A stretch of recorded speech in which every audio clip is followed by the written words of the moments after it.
amplifikasinya itu kita lakukan dengan melihat tebal tipisnya band di dalam gel agarosnya, dan kita gunakan juga senyawa ETBR untuk visualisasinya, yang kadang juga bikin ketar-ketir ya, ini akan jangan sampai celup atau gelnya harus hati-hati kita angkat kadang-kadang, karena kalau nggak hati-hati bisa gelnya sobek atau gimana gitu.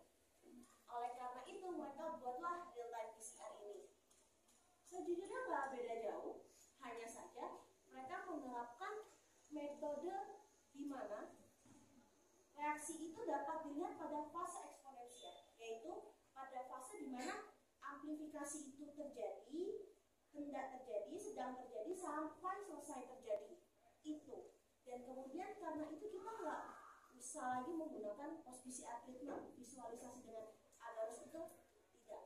Nah, tapi kalau itu kan muncul pertanyaan, bagaimana cara melihatnya? Orang mesin sampelnya jadi proses di dalam sini kan, di dalam mesinnya dan di dalam sampel yang kita tambahkan, artinya kita memberikan fluorescence. Fluorescence ini akan berpendar ketika sampel kita membelah, ketika sampel kita mengalami elongasi itu, yang akan ditangkap oleh RT-PCR sendiri.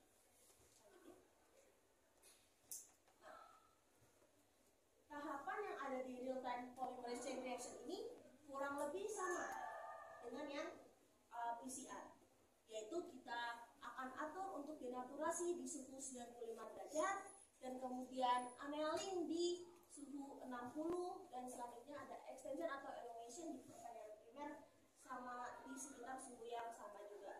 Hal ini sekali lagi akan tergantung kepada DNA atau RNA atau gen apa yang hendak kita sasar. Yang mana setiap gen dan baik itu DNA atau RNA memiliki ciri khasnya tersendiri, dan biasanya sudah ada panduannya di dalam reagen yang hendak kita jalankan prosedurnya. Nah, ini adalah penjelasan untuk fase kurva amplifikasi dari real time PCR. Untuk reaksi PCR mungkin bisa pindah ke slide terakhir. Nah, ini oke. Bisa kelihatan ada sip. Fase real time PCR yang diperlihatkan itu tuh memiliki tiga fase yang akan diperlihatkan yang pentingnya ya. Karena yang pertama ada fase ground. Fase ground ini ketika masih fase masa permulaan. Ini omong-omong kita membicarakan bahwa katakanlah di RT-PCR itu memiliki 40 siklus. Ketika siklus pertama sampai siklus ke-40 terjadi, nah, yang pertama dialami adalah ground phase. Ini masih step-step pertama. Kemudian kita akan melihat kurva fluorescence-nya itu mulai tertangkap di exponential phase ketika terjadi lonjakan mendadak pada fluorescence, dan kemudian ada fase linear. Fase linear ini ketika reaksi stabil terjadi terus-menerus naik sampai terakhir fase plateau. Jika kita PCR, fase yang kita lihat di agarose itu adalah di fase plateau. Tapi kalau kita menggunakan real time PCR dengan di dalam alatnya, kita bisa melihat dari fase awal ketika amplifikasi, ketika apa yang terjadi pada siklus pertama sampai siklus ke-40 semuanya terekam. Tapi perlu diperhatikan, tidak semua proses reagen DNA ataupun RNA itu di fase sampai siklus 40. Ada juga yang memiliki kriteria 45 siklus atau sampai 50 siklus.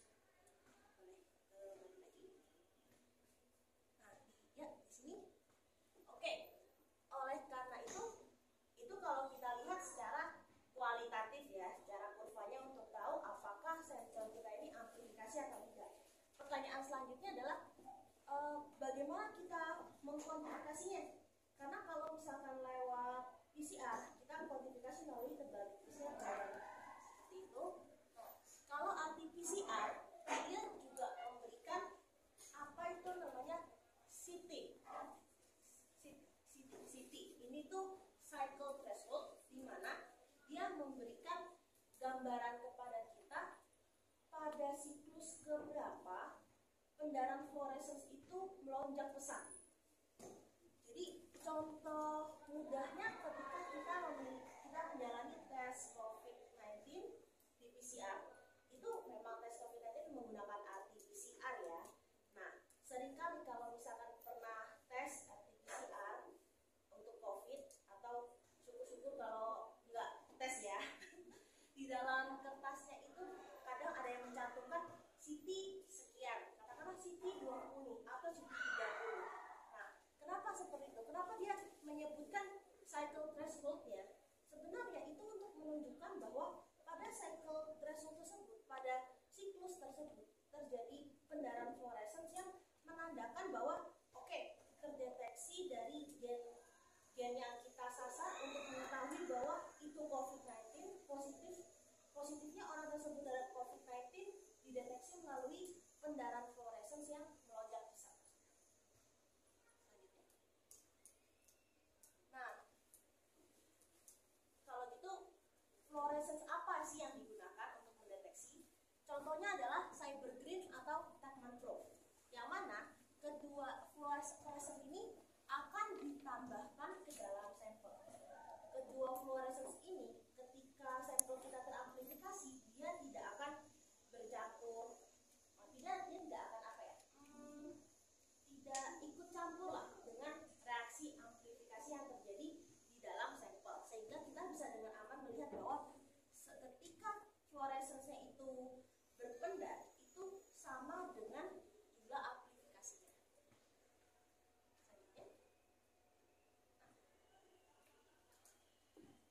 Oke, dengan real-time PCR sekarang, ketika kita sudah menambahkan sampel, kita butuh menambahkan fluorescence pada sampel, tentu perlu ada sistem optik yang harus menangkap sinyal fluorescence tersebut. Ketika sinyal fluorescence tersebut ditangkap, itu ditangkap oleh optik shuttle, yang mana optik shuttle ini akan menghampiri setiap well, dan ketika dia menghampiri setiap well itu, dia akan memberikan cahaya. Dia akan menyinari setiap well sampel kita dengan cahaya dan menangkap pendar fluorescence yang ada di dalam sampel untuk setiap siklus. Oke, sudah? Oke, itu sudah saya jelaskan mengenai konsep dari perbedaan PCR dan RT-PCR. Sebelum kita lanjutkan, apa ada pertanyaan? Atau belum ada pertanyaan karena belum terbayang misalnya? Oke, mungkin bisa diganti ke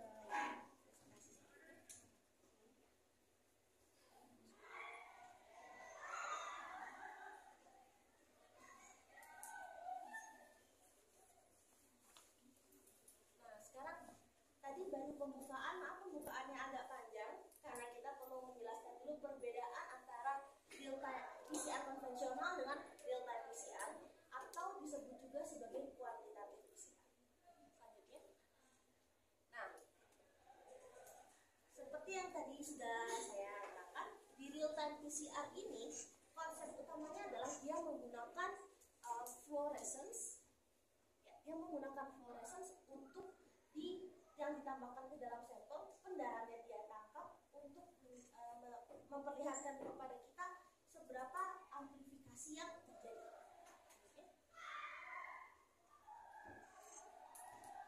Ya, disebut juga dengan fluorescence reporter molecule.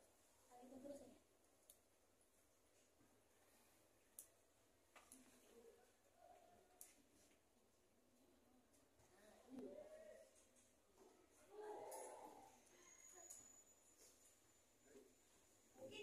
Belum terlalu kelihatan ya di belakang, tapi kurang lebih hasil yang akan ditunjukkan oleh PCR ketika hasilnya memang bagus, sampel kita memang bekerja dengan benar, adalah kurva seperti kalau orang bilang itu pelana kuda juga bukan, mungkin setengah pelana kuda kali sebutnya ya.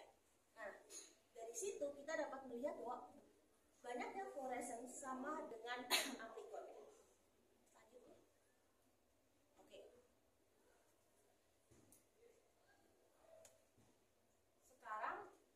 Kalau misalkan kita melakukan real time PCR, ketika biasanya kita hanya menyasar untuk amplifikasi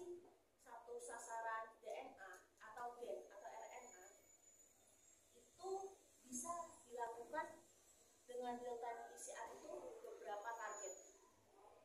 Hal ini caranya gimana? Kita dalam satu sampel kita tambahkan beberapa fluorescent reporter molekul yang sekiranya akan attach dengan gen atau DNA yang RNA yang kita sasar. Jadi katakanlah misalkan target kita satu, dia ada di misalkan gen E pada COVID-19. Dia itu fluorescent reporternya adalah FAP. Biasanya hanya satu saja, tapi COVID-19 juga memiliki beberapa gen khasnya, yaitu misalnya gen RDRP yang mana akan bisa ditangkap oleh fluorescent hex. Jadi ada dua. Kemudian oleh karena itu bisa ditambahkan dua fluorescent yang akan menangkap reaksi dari FAP dan hex ini, sehingga memungkinkan disebutnya dia sebagai multiplex assay. Karena kenapa? Karena ada multiple target dalam satu sampel yang kita amplifikasi. Nah, jadi walaupun misalkan kita punya multiple target nih, kira-kira bakal ketumpuk nggak ya? Bisa nggak kita lihat secara masing-masing untuk kenaikan gen E atau kenaikan RDRP-nya? Apakah bisa kita lihat sendiri-sendiri? Bisa. Jadi ada opsi dalam mesinnya sendiri untuk membedakan sinyal tangkap dari katakanlah hanya untuk gen E yang ditangkap oleh FAP atau gen RDRP yang ditangkap oleh hex. Nah, seperti yang ditunjukkan dalam contohnya di sini. Di sini dia memperlihatkan dia mengaktifkan kurang lebih ada 6 channel yang sesuai dengan alat kita ini yang memiliki maksimum 6 channel. Jadi ada 6 target dalam sekali sasar sekiranya kita melakukan amplifikasi, yaitu ada yang bisa untuk menunjukkan sinyal FAP saja, hex saja, tanpa, Texas Red, CI5 atau SAI 5.5 saja. Nah, keuntungannya apa ketika kita bisa melakukan multiplex assay seperti ini? Tentu saja, pertama, kita lebih hemat sampel. Jadi tidak harus satu sampel, satu target, tidak, tapi satu sampel bisa beberapa target kita sasar. Dan tentu saja yang kedua dan ketiga ini biasanya berbarengan, menghemat waktu dan menghemat biaya. Nggak mungkin kalau misalnya menghemat, oke lah kadang-kadang kita pasti maunya juga menggunakan eksperimen juga dengan mempertimbangkan budget dan juga waktu deadline yang dikejar-kejar. Oleh karena itu multiplex assay ini sangat bisa dibilang oke lah untuk menyasar beberapa jenis target di waktu yang bersamaan. Sekaligus di saat yang bersamaan juga menyederhanakan analisis data. Nah, aplikasinya gimana nih kalau misalnya untuk multiplex qPCR assay? Sudah banyak sekali sekarang. Pertama, katakanlah yang paling kita familiar adalah untuk pemeriksaan COVID-19, dan selain COVID-19 juga sudah banyak digunakan misalkan pada deteksi malaria atau leptospira atau bahkan penyakit menular seksual. Bahkan ada yang untuk penyakit menular seksual itu katakanlah dia memiliki satu sampel bisa menyasar 3, yaitu chlamydia, gonorrea, dan mycoplasma genitalium. Jadi untuk satu sampel, katakanlah ya satu sampel manusia, kita nggak tahu dia kena penyakit apa nih. Tapi nggak mungkin kan kalau karena kadang-kadang kalau misalkan kita pasien itu kan gejalanya dia saling criss cross atau tumpang tindih. Jadi kita lakukan tes PCR untuk mengetahui apakah orang ini kena gonorrea kah, chlamydia kah, atau mycoplasma genitalium, antara salah satu, salah dua, atau salah tiganya. Seperti itu. Kemudian yang lagi ngetren sekarang, konfirmasi untuk GMO atau yang lebih sekarang lagi digalakan adalah uji halal. Uji halal itu juga menggunakan RT-PCR. Kenapa? Karena RT-PCR dapat dengan mudah mendeteksi amplifikasi ekspresi gen yang terkandung pada batuk. selain itu juga tentu saja di bagian produk makanan dan minuman untuk mendeteksi adanya kontaminasi silang atau tidak, karena katakanlah misalkan suatu makanan mengklaim bahwa dia itu gluten free atau misalkan kasein free, karena kalau misalkan mereka walaupun sudah mengklaim seperti itu ternyata masih ada kontaminasi, akan berbahaya bagi orang yang memiliki alergi gluten atau alergi susu ketika mengkonsumsi makanan tersebut. Kemudian yang nomor 4 pasti lebih akrab juga nih ketika kita bahas analisis forensik ya, terutama kalau sering nonton CSI atau NCIS, itu sama juga dengan PCR yang mereka gunakan untuk mendeteksi DNA pada fingerprint dan lain sebagainya. Dan yang kelima tentu di riset biomedis ketika mereka menggunakannya untuk validasi pengobatan dan profiling ekspresi. Oke. Sekarang kita akan berkenalan dengan alat yang akan kita pakai sekarang. Dia namanya Azur Cielo 6, dan kenapa dia disebutnya Azur Cielo 6? Kalau Azur Cielo-nya saya nggak tahu ya kenapa disebutnya Azur Cielo, itu rahasia perusahaan. Tapi kalau misalkan 6-nya merujuk kepada 6 channel fluoresan yang dapat dia tangkap di dalam sampel. Dia tersertifikasi untuk penggunaan riset saja, dan berapa maksimum sampel yang dapat dimasukkan? Maksimum sampel yang dapat dimasukkan ialah 96 well rate. Mungkin dari belakang belum terlalu kelihatan ya, jadi saya rekomendasikan nanti ketika kita hands on boleh maju ke depan kita coba ya. Dan kelebihannya apa? Dia dapat kompatibel dengan qPCR master mix yang ada di pasaran.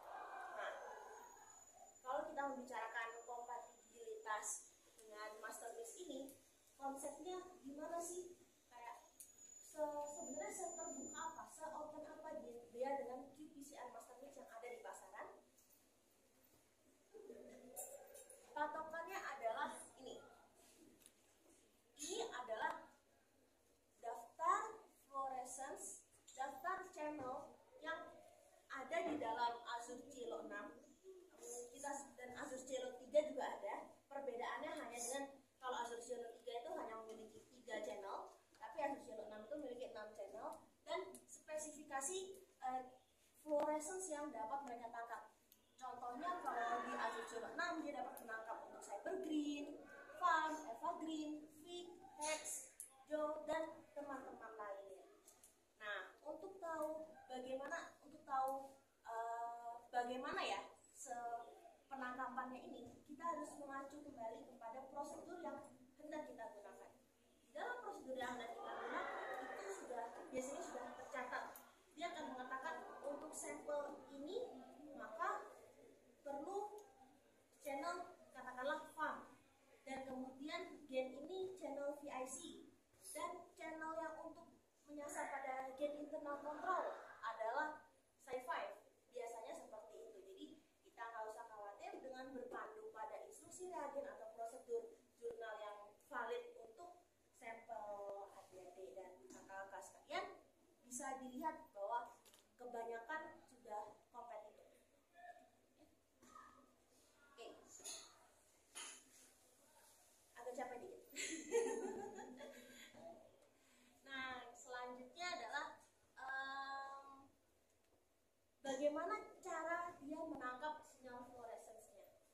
Tadi sempat kita bahas juga bahwa cara dia menangkapnya adalah dengan dia memiliki sistem optik yang menghampiri setiap rel. Di sini dia memiliki sistem di mana dia punya 16 fiber optik. 16 fiber optik ini ketika siklus dijalankan, dia akan menghampiri per 16. Kan ada 96. Kalau misalkan sampel kita 96, dia akan men-scan seluruh wellplate itu secara 16, mendeteksi setiap aktivitas yang terjadi, ngecekin apakah kira-kira di siklus ini sudah terjadi aktivitas belum? Sudah atau belum? Tengokin fluoresensnya aja, kayak tok tok tok ya, udah amplifikasi belum atau enggak, kayak gitu. Oke. Nah, dan untuk selanjutnya kita lakukan analisa. Setelah kita lakukan proses di sini, memang kita bisa melihat kurva amplifikasinya seperti apa, dan kemudian di channel apa saja muncul gainnya, benar atau tidak. Tapi selanjutnya tetap kita harus lakukan analisis lebih lanjut melalui softwarenya, yaitu Azure Cielo Manager. Di Azure Cielo Manager ini dia akan memperlihatkan secara detail kepada kita kurva amplifikasinya seperti apa, dan kemudian dari setelah itu CT-nya atau kuantifikasi DNA-nya seberapa. Datanya juga bisa diambil apakah dalam format software juga atau dibuat dalam bentuk PDF untuk selanjutnya di print atau mungkin dimasukkan sebagai lampiran dalam skripsi atau makalah.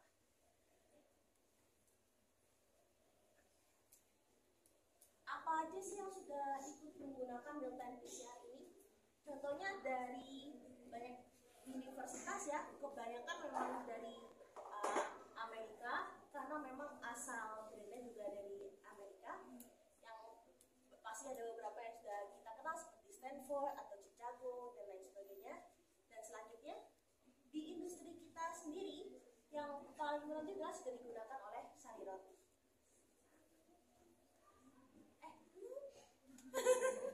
Udah kepingin selesai aja kayaknya.